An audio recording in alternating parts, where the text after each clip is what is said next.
Shemai, welcome back, Croeso nôl. Perhaps you were surprised yesterday to find out that our Christmas story started with the birth of a baby boy called John. Not what you expected, but John was important in the story of Jesus. He grew up to become someone who was known as John the Baptist. He went to the River Jordan and he told people to turn to God, and to show that they got baptized, dipped in the river. And when Jesus arrived on the scene, he pointed people to him. So he was like a signpost, pointing people to Jesus. He said, "Behold, the Lamb of God, which takes away the sin of the world." Well, it's time now to think about the main event, the birth of Jesus.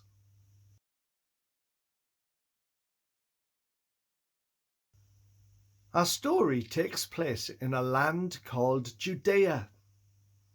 It was ruled by the Romans. It was part of the Roman Empire.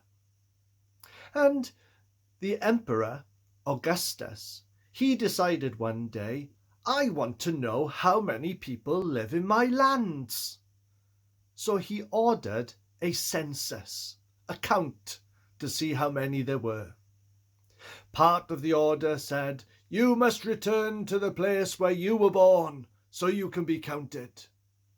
That meant loads of people had to move around the country back to where they were born.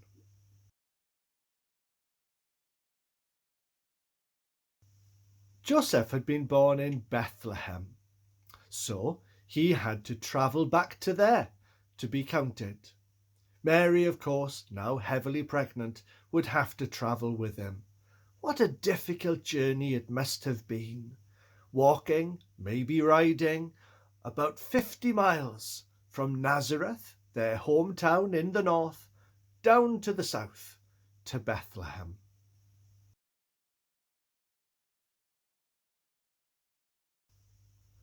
Trouble was, Joseph and Mary couldn't travel as fast as everybody else on the road. They were slowed down because it was ever so near for Mary to give birth. And when they eventually arrived in Bethlehem, they went to the only inn in the town to discover that it was already full. The innkeeper had answered the door. "Sorry, no room. You'll have to find somewhere else to stay."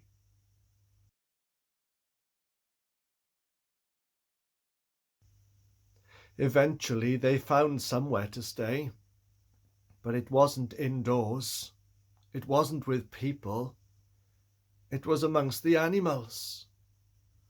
And it was there, in that quiet place, that lonely place, cold, outdoors, that Mary gave birth.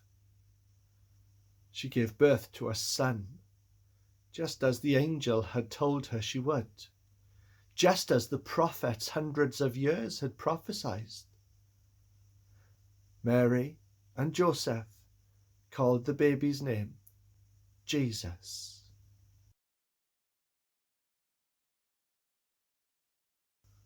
Meanwhile, out in the fields on the hills overlooking Bethlehem, there were some shepherds, just minding their own business, looking after the sheep.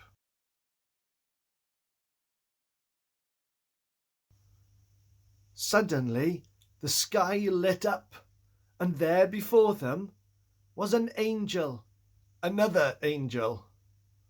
The shepherds were terrified, but the angel spoke to them and said, "Don't be afraid. I'm bringing you good news, excellent news.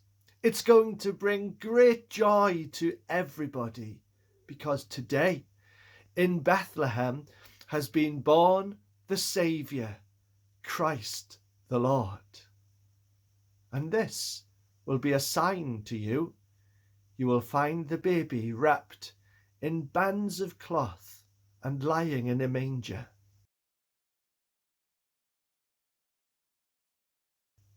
Suddenly, that angel was joined by an army of others. They all sang praises to God. "Glory in the highest," they said. "Peace and goodwill to all men on earth."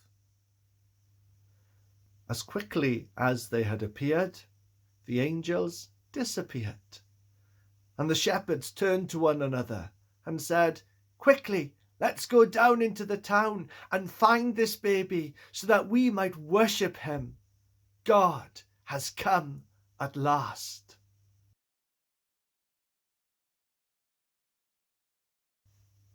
It didn't take the shepherds too long to find the baby Jesus. After all, how many other babies would there be wrapped in cloth and lying in a manger where the animals normally eat from? They came in, and much to Mary and Joseph's surprise, they knelt down before the manger, looked at the baby, and worshipped him. Here was the Saviour. They told Mary and Joseph all that they had been told by the angels. And then they left. But they left with great joy, singing and telling everybody they met in the streets about the Saviour that had been born. Mary, she thought very carefully about these things. She kept these moments in her heart.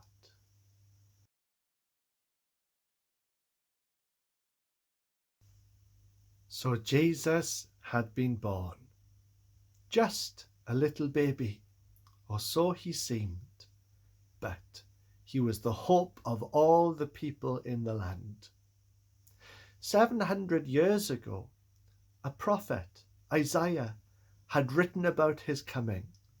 "For unto us a child is born, unto us a son is given, and the government shall be upon his shoulder, and his name shall be called Wonderful, Counselor, Mighty God, Everlasting Father, Prince of Peace." And now that prophecy and many others had come true. Jesus was here. Now I know what you're thinking. Next in the story are the wise men. But no, something else happened first, and tomorrow we'll find out about that.